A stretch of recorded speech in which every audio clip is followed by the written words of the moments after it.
Bon matin à vous tous. Vraiment heureux de vous retrouver. Normalement, je vous visite une fois par année et c'est toujours avec joie.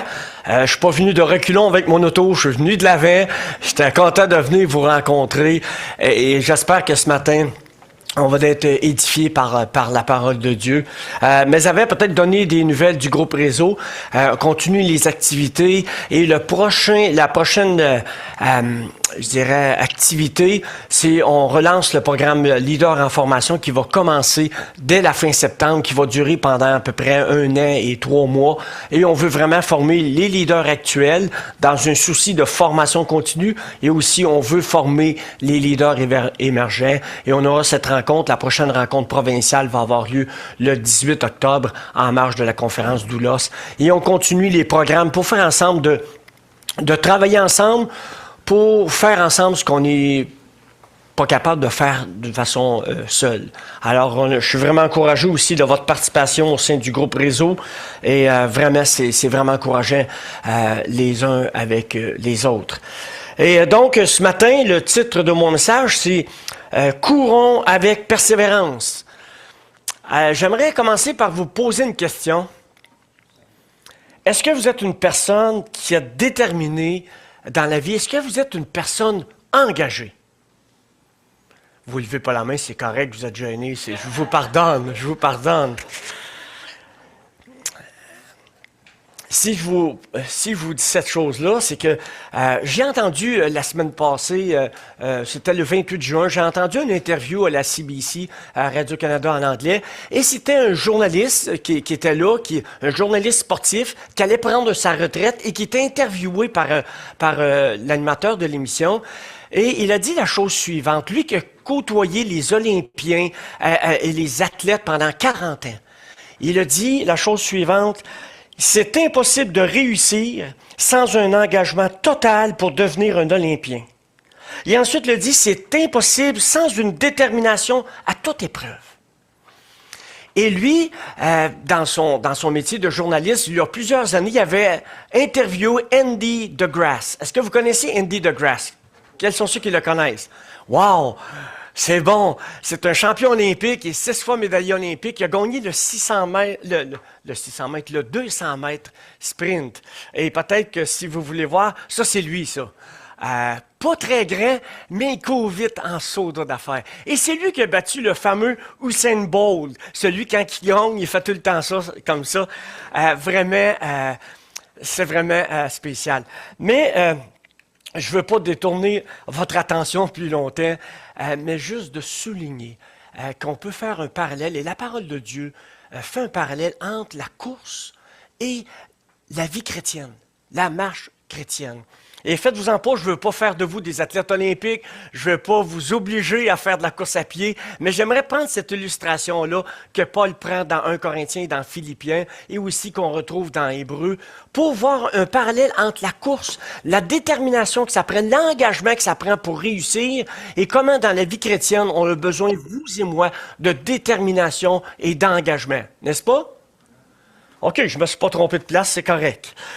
Alors, donc, c'est ce que j'aimerais faire avec vous ce matin. Le premier passage que j'aimerais vous inviter à tourner avec moi dans Hébreux au chapitre 12 et au verset 1er.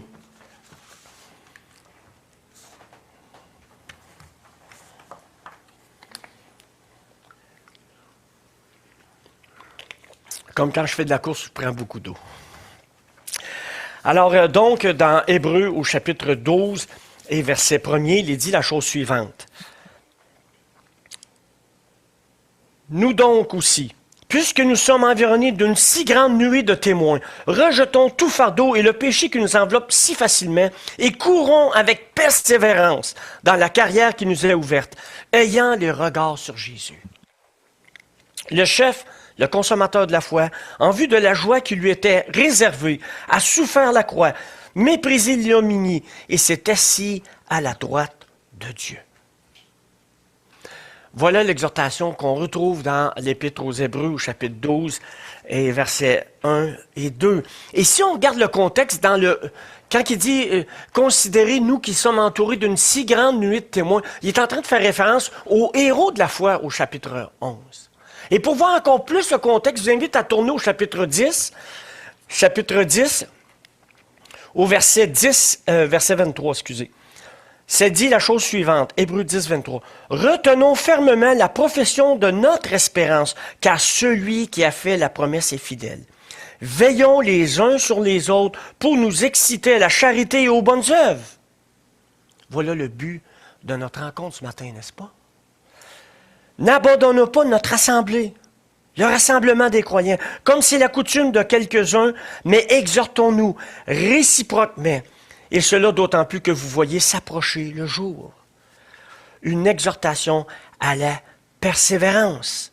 Et dans le passage qu'on vient juste de lire, ça nous dit que si on veut courir avec persévérance, on a besoin de délaisser les choses. On a besoin ça nous dit de rejeter tout fardeau et le péché qui nous enveloppe si facilement. Et juste pour faire encore un saut, vous êtes encore dans Hébreux 10, au verset 22, ça nous dit « Approchons-nous avec un cœur sincère, dans la plénitude de la foi, les cœurs purifiés d'une mauvaise conscience et le corps lavé d'une eau pure. » La Bible nous dit que si on veut courir avec persévérance, on doit rejeter le fardeau et rejeter le péché.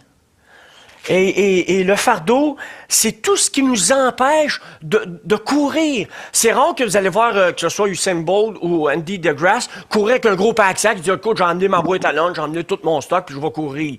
Non, il ne fera pas ça. Et nous, si on veut, dans la marche chrétienne, dans la course, on va voir un peu de quoi il est question, on doit vraiment enlever ce qui nous empêche de courir. Et le fardeau... qui est question, c'est tout fardeau. Et certains voient un fardeau par rapport à tout ce que le peuple juif avait des prescriptions par rapport aux pharisiens, puis que les pharisiens liaient de lourds fardeaux sur les gens, chez les juifs. Et peut-être que c'était ça, mais je pense que c'est toute chose qui nous accapare, toute chose qui nous empêche de courir. Et donc, le péché qui nous enveloppe si facilement. Et je pense que peut-être s'il est question des héros de la foi, il est peut-être aussi question d'incrédulité, parce que quand on pêche, on est incrédule. On ne croit pas ce que Dieu dit par rapport à comment qu'on devrait mener notre vie. Et on doit faire attention. Donc, si on veut avoir une marche adéquate dans la vie chrétienne, on doit rejeter tout fardeau et on doit aussi rejeter le péché qui nous enveloppe si facilement. Et ça nous dit de courir avec persévérance. Et j'ai deux définitions pour vous concernant la persévérance. Ça nous dit, la persévérance consiste à continuer à faire ce qu'on a résolu par un acte de volonté renouvelé. Wow!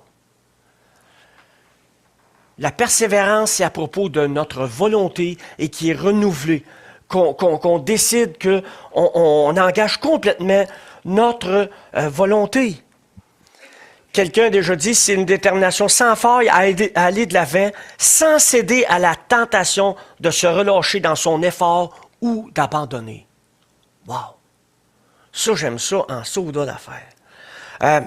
Je me souviens que dans ma volonté, la semaine après ma conversion, j'avais décidé que j'allais suivre le Seigneur et j'avais décidé que j'allais assister d'une façon assidue aux réunions. Et dans cette époque-là, dans ma première année de vie chrétienne, je participais à 8 réunions en 6 jours, croyez-le ou non, dans 2 églises différentes. Et le lundi soir, il n'y avait pas de réunion, puis je filais pas bien. Mais j'avais déterminé, et j'ai tenu cet engagement-là, je l'ai toujours renouvelé, et le dimanche matin, je ne lutte pas avec moi pour savoir si je vais à l'église ou pas. J'avais déterminé, dans ma volonté, je vais suivre le Seigneur, et je vais aller dans le rassemblement des croyants. Et ça m'a vraiment aidé tout au long de ma vie chrétienne. Si je n'avais pas pris cet acte de ma volonté, je n'avais pas fait cette décision-là, ça aurait fait probablement un gros changement dans ma vie. Et de courir, j'aimerais vous donner la définition de courir. Et là, vous allez comprendre un peu plus le parallèle avec la vie chrétienne. Juste essayer de ne pas mêler mes affaires. Courir demande un effort plus soutenu que la marche. C'est se déplacer par une suite d'élans en se reposant alternativement le corps sur l'une puis l'autre jambe d'un train généralement plus rapide que la marche. À travers la course, il y a cet élan-là qu'on va faire. Non seulement la marche, mais on va aller d'un élan. Et dans la vie chrétienne, on a besoin de cet élan-là qui est manifesté par la détermination, par l'engagement auquel on est appelé, vous et moi. Donc, courir avec persévérance. Et ça nous dit, ayant les regards sur Jésus. À quel endroit est-ce qu'on a le regard? Quelqu'un qui court, s'il regarde ses pieds, ça ne sera pas contributif. S'il regarde la foule, il va être distrait, puis s'il regarde en arrière, il va être retardé, n'est-ce pas? J'aimerais faire le parallèle avec la vie chrétienne. Est-ce qu'on regarde au Seigneur? Ou on regarde aux gens qui nous entourent? Ou on regarde à nous-mêmes? Ou on regarde les autres? Par jalousie, par envie? Comme si on veut vraiment marcher, courir avec persévérance, il faut avoir les regards sur Jésus. Lui qui est le chef et le consommateur de la foi, celui qui veut rendre notre foi complète, celui qui suscite la foi et qui nous inspire en étant un exemple vraiment prééminent pour chacun d'entre nous. Et le Seigneur Jésus nous dit qu'en échange de la souffrance qu'il a eue, il anticipait la joie. La joie d'être avec nous pour toujours. Ce que j'aime dans ce passage-là, il n'est pas juste question d'un sauveur, mais il est question d'un Seigneur qui est assis à la droite de Dieu. On voit l'Évangile au complet. C'est pas juste d'être sauvé de nos péchés, mais c'est d'être dans la présence du Seigneur. Et le Seigneur a souffert la croix, et on va voir un peu plus loin qu'à travers la course, à travers la marche chrétienne, il y a beaucoup de souffrance. Mais le Seigneur était prêt à accepter cette souffrance-là. Il voyait la joie éternelle à laquelle il nous appelait. Et nous, c'est la même chose dans notre marche chrétienne. Il faut voir cette souffrance-là, mais il faut voir aussi la joie qu'on aura d'être dans la présence de Dieu éternellement. N'est-ce pas? Ça nous dit donc, ayant les regards sur Jésus. Et ça nous dit juste avant de courir avec persévérance dans la carrière qui nous est ouverte. Et j'ai pris des notes là-dessus, j'ai trouvé ça vraiment intéressant. Le mot carrière, nous, quand on parle de carrière, on parle de profession ou de métier, n'est-ce pas? Mais la carrière, c'est comme une espèce de course, d'aventure, de cheminement, puis qui va être caractérisée par la souffrance. Et c'est un peu comme quand on prend la course sportive, les gens disent aux Olympiques, c'est l'épreuve du 2000 mètres. C'est éprouvant, une course, n'est-ce pas? Et le texte, quand l'auteur dit courons dans la carrière qui nous est ouverte, dans la voie qui nous est tracée, qui va être empreinte de souffrance, et le mot carrière est traduit de façon littérale par agonie. Et c'est pas un beau discours que je vous pour vous ce matin. Êtes-vous prêts à agoniser pour le Seigneur? Tu sais, c'est comme, je pense que je vais filer absent, tu sais, je vais passer mon tour. Mais c'est le défi qui nous est donné là-dedans. De courir avec persévérance dans cette vie-là qui peut comporter des souffrances. On n'est pas obligé de souffrir, mais il y a des souffrances qui nous seront imposées. Le Seigneur nous dit, si quelqu'un veut être mon disciple, qu'il renonce à lui-même, qu'il se charge de sa croix, puis je vous donne un indice, la croix a beaucoup de souffrance, et qu'il me suive. C'est l'appel que le Seigneur nous fait. On entend beaucoup de discours parmi les chrétiens évangéliques, que tu sais, tout doit être dans la prospérité, tout doit être beau. Si tu as une épreuve, c'est parce que tu as péché. Tu sais, c'est OK, on ne voit pas ça dans la Bible. Paul doit avoir péché beaucoup parce qu'il a subi beaucoup d'épreuves. Vous comprenez qu'on fait une drôle de mathématiques. Mais le Seigneur nous appelle à être engagés, à courir avec persévérance dans la vie dans laquelle il va nous conduire, qui va avoir son lot de souffrances. Et si on a une détermination, un acte de notre volonté, on va être capable de courir avec persévérance pour la gloire de Dieu. Alors, d'une part, qu'est-ce qui nous empêche de courir avec efficacité, d'être complètement engagés, consacrés au Seigneur? Qu'est-ce qui nous empêche d'avancer pour le Seigneur? Je vais y venir un peu plus tard. Pensez-y. Qu'est-ce qui vous empêche de courir? Quels sont ces fardeaux que vous portez? Et quels sont ces péchés qui vous enveloppent si facilement? Et je parle à moi en même temps. Hein? Si vous sentez que je vous lance des pierres, je me lance un rocher. Alors, êtes-vous dans la course? Et j'aimerais dire que c'est impossible sans regarder à Jésus. Ensuite de ça, on va aller au verset 3 et 4. Ça nous dit, « Considère en effet celui qui a supporté contre sa personne une telle opposition de la part des pécheurs, afin que vous ne lassiez point l'âme découragée et que vous n'avez pas encore résisté jusqu'au sang, luttant contre le péché. » Et j'ai mis une note, c'est question d'endurance, de courage et de souffrance. Donc, on a besoin de considérer celui qui a souffert pour nous. Il a été confronté à une vive opposition. Il y a eu beaucoup de pression. Même il était sujet à la fatigue, à la faim, à la soif. Mais il a résisté. Et donc, ça nous dit de ne pas se laisser décourager, de ne pas se lasser. Dans la vie chrétienne, il y a un grand danger de se décourager, de se lasser, n'est-ce pas? Combien de frères et de sœurs étaient assis à côté de nous qui ont été découragés puis qui ont décidé de se lasser? C'est malheureux et je pense que ça devrait nous avertir, chacun d'entre nous, que celui qui pense être debout prenne garde de tomber. On peut être tout sujet au découragement. Hébreux chapitre 10, verset 36 nous dit la chose suivante. Je vais vous lire ça. J'avais pris une note ici. Je ne l'ai pas mis dans les slides. Hébreux 10, 36. Je l'ai manqué, mais je vais vous lire celui de Hébreux 6, 12 que j'avais noté ici. « En sorte que vous ne vous le relâchiez point et que vous imitiez ceux qui, par la foi et la persévérance, héritent des promesses. » Et là, le verset 36, là, je l'ai. Car vous avez besoin de quoi? De persévérance, afin qu'après avoir accompli la volonté de Dieu, vous obteniez ce qui est promis. Voilà l'invitation que la parole de Dieu nous dit. Et c'est un peu comme la course à pied, ça demande de la persévérance. Je vous invite maintenant à tourner dans 1 Corinthiens au chapitre 9 et au verset 23 à 24.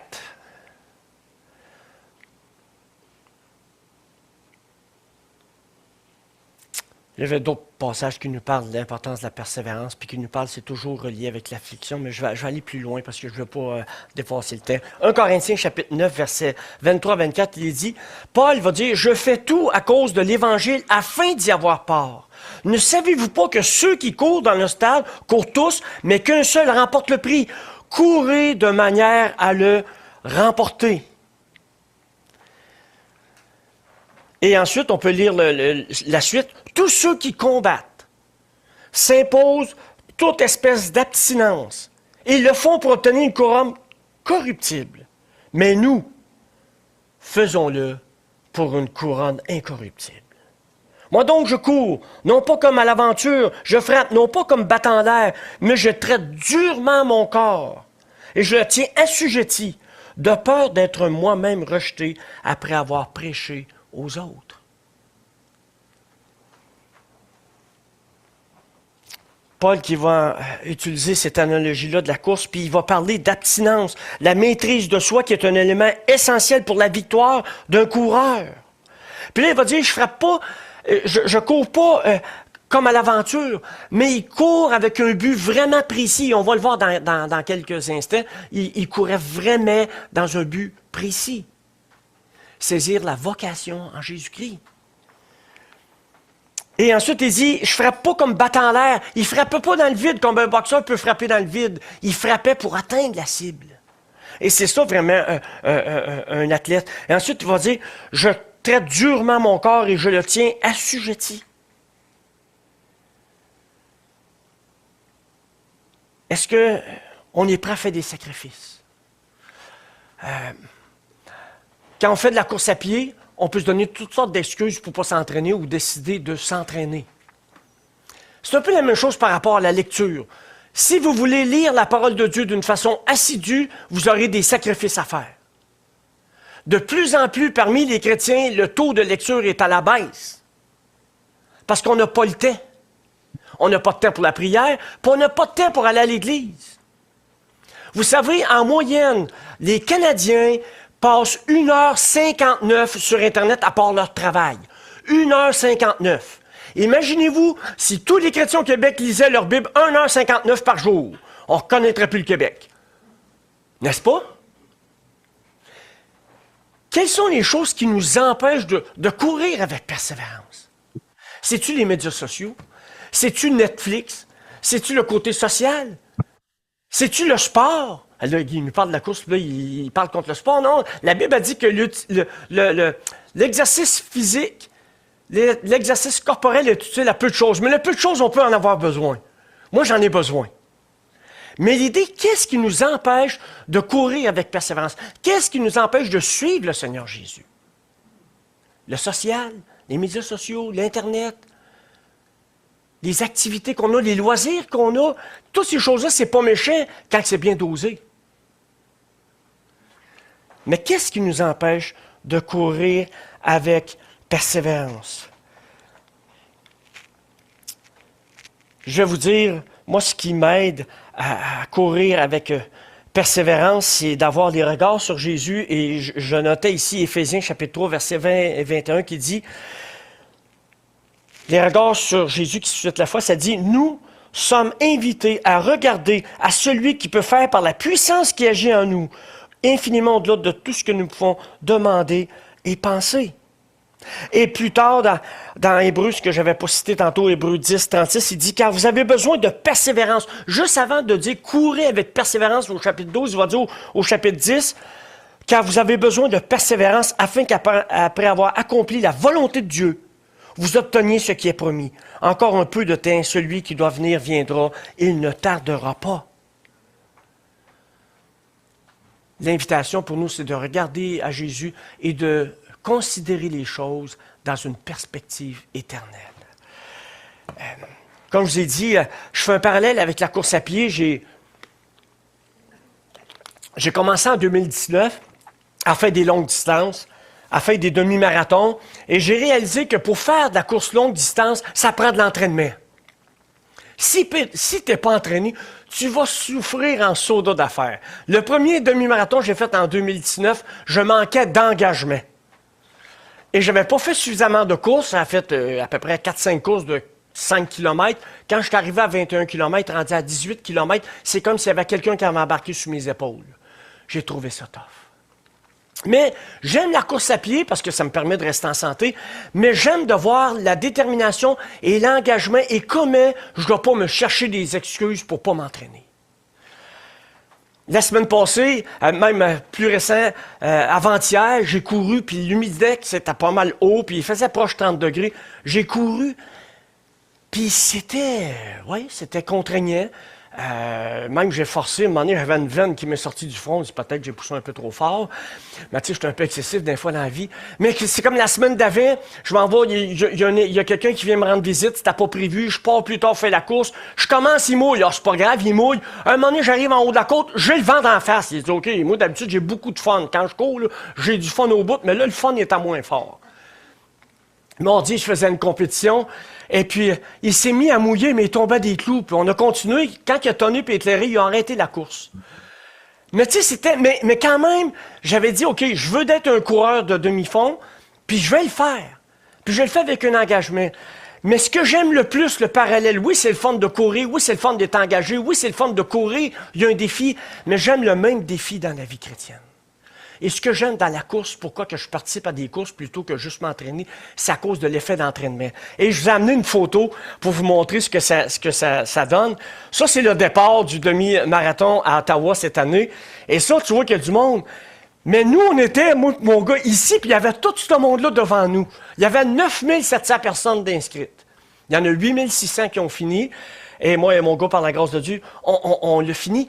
Mais c'est pour dire que écoutez, on s'entraîne. Moi, je m'entraîne à 6 minutes le kilomètre et quand j'arrive là, je suis à 5 minutes 40. Il y a un effet de vacuum, il y a un effet d'entraînement, il y a les encouragements de la foule. Puis là, tu vois les autres qui poussent puis qui forcent, fait que ça t'encourage à pousser et à forcer. Moi, je pense que c'est la même affaire par rapport à l'Assemblée. J'ai tellement besoin de mes frères et mes soeurs dans l'Assemblée. Je suis un dépendant affectif. Je me confesse ce matin, je fais mon coming out. Mais vous comprenez? On a besoin les uns des autres. On a besoin de venir ensemble pour dire on va s'entraîner ensemble, on va s'exercer ensemble, on va s'encourager ensemble.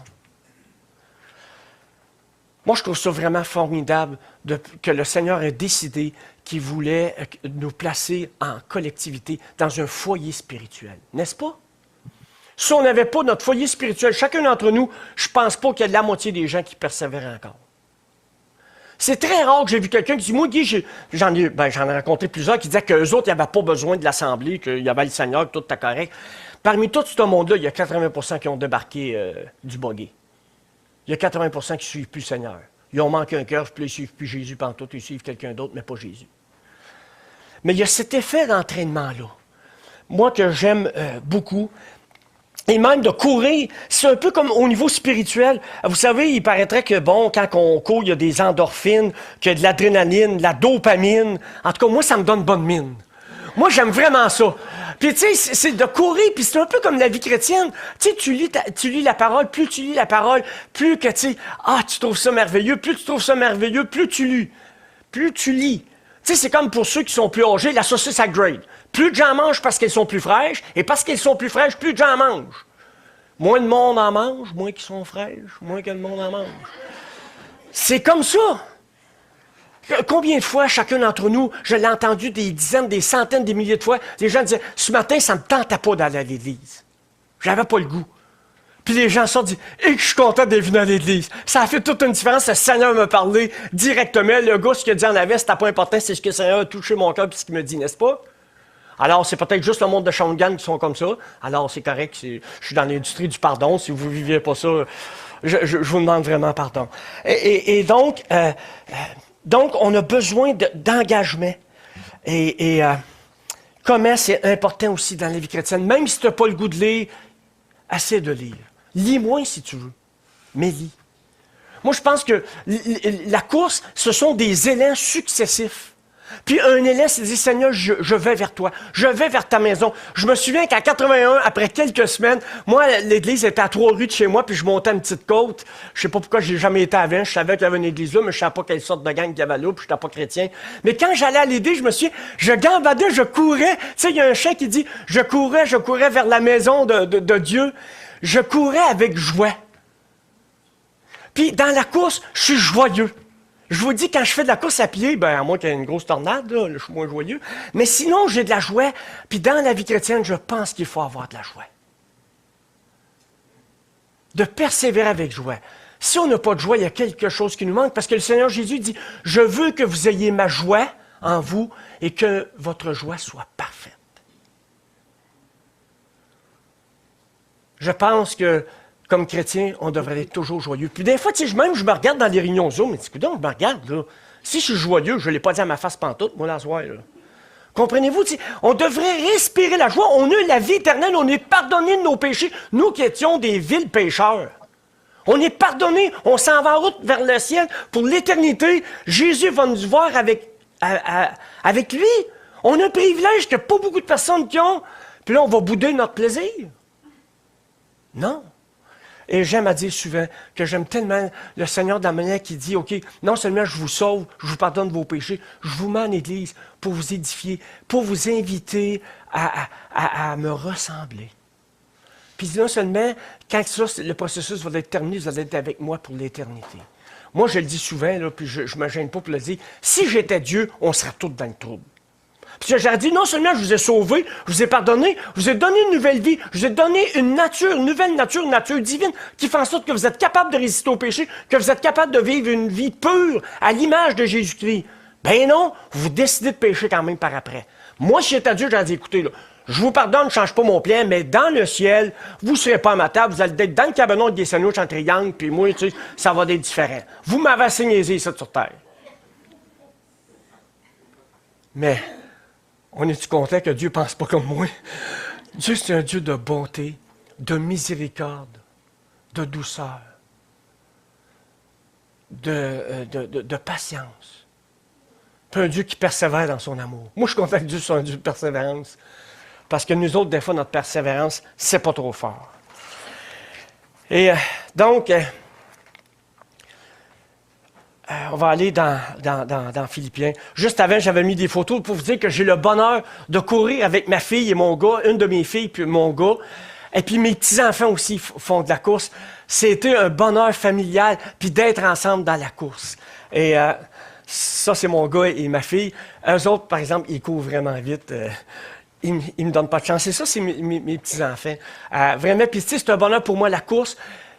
Puis je retrouve la joie aussi que j'ai d'être avec mes frères et avec mes sœurs. Mais je ferme la parenthèse de mon enthousiasme délirant sur la course et je m'en vais dans Philippiens chapitre 3, verset 12, s'il vous plaît.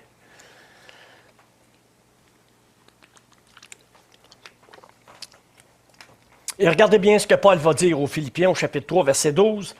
« Ce n'est pas que j'ai déjà remporté le prix ou que j'ai déjà atteint la perfection, mais je cours pour tâcher de le saisir, puisque moi aussi j'ai été saisi par Jésus-Christ. Frère, je ne pense pas l'avoir saisi, mais je fais une chose, oubliant ce qui est en arrière, m'emportant vers ce qui est en avant. Je cours vers le but. Et quel est le but? Pour remporter le prix de la vocation céleste en Jésus-Christ. Nous tous donc, qui sommes parfaits en Jésus-Christ, je fais la parenthèse, ayons cette même pensée. Et si vous n'êtes pas, si vous êtes en quelques points d'un autre avis, Dieu vous éclairera là-dessus. Je ne vais pas lire dans tout le contexte, mais il dit seulement au point où nous sommes parvenus, marchons d'un même pas. Si vous n'aimez pas mon terme de course, marchons d'un même pas, ça va faire la job. Mais il est en train de nous dire que Paul, il va courir jusqu'à ce qu'il puisse atteindre l'arrivée. Et il dit, j'ai pas encore remporté le prix, mais il court vers la conformité au Seigneur Jésus.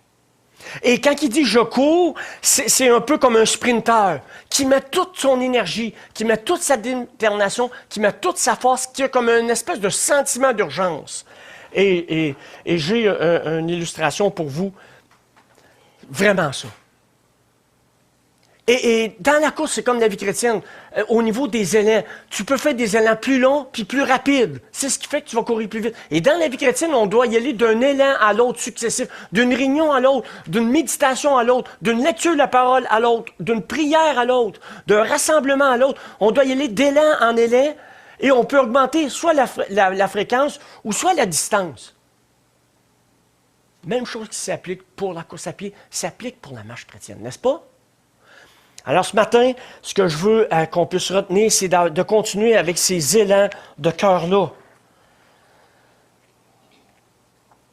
Ensuite, il est dit de saisir, le terme saisir, je ne vais pas aller dans tous les détails, mais c'est de prendre possession.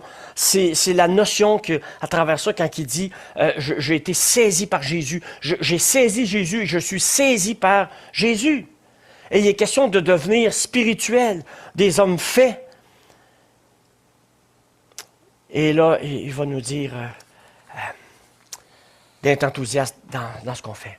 Et voici, au chapitre 20 des Actes des Apôtres, au verset 24, « Pourvu que j'accomplisse ma course avec joie. » Il dit, « Mais je ne fais pour moi-même aucun cas de ma vie, comme si elle m'était précieuse, pourvu que j'accomplisse ma course avec joie. »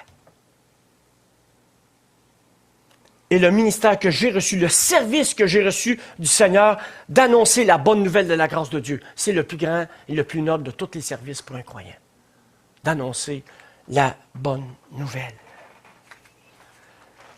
Sans engagement, sans détermination, c'est impossible d'être dans la course de la foi en Jésus.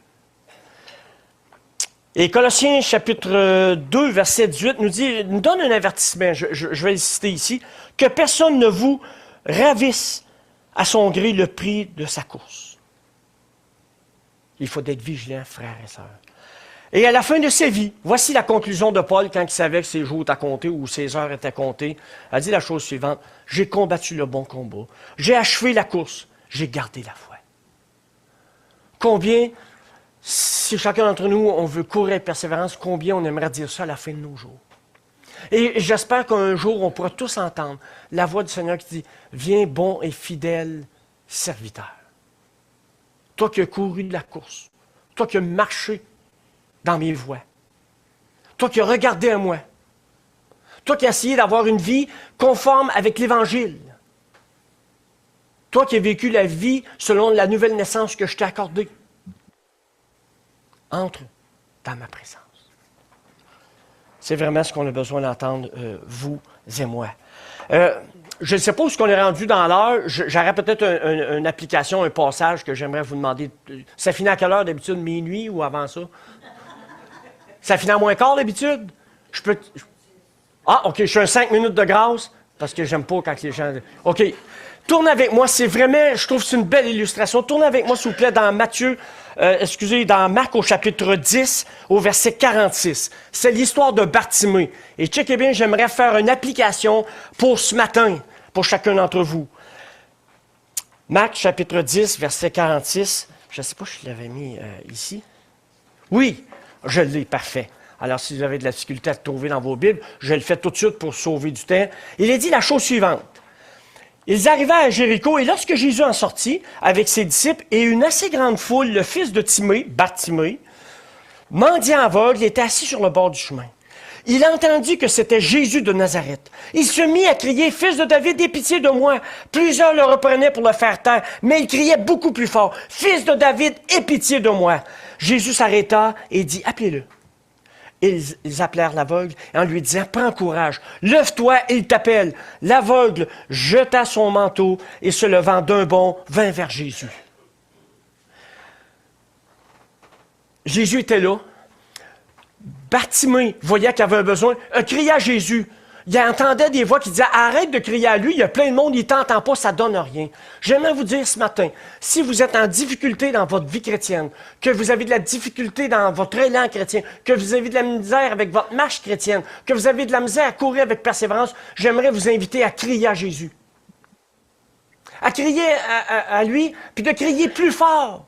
Puis de courir avec persévérance, même si c'est une petite voix qui dit « Ben non, ça donne rien, regarde, c'est comme d'habitude, tu été exhorté, puis après ça, ça va mourir dans l'œuf, puis regarde, dans une couple de minutes, ça va être tout perdu, tu vas échapper ton dé à coude en sortant de l'église, là, au lieu d'un verre. » Tu sais, il y a toutes sortes de voix qui nous disent « Non, c'est pas possible. » Moi, je vous invite ce matin à crier au Seigneur.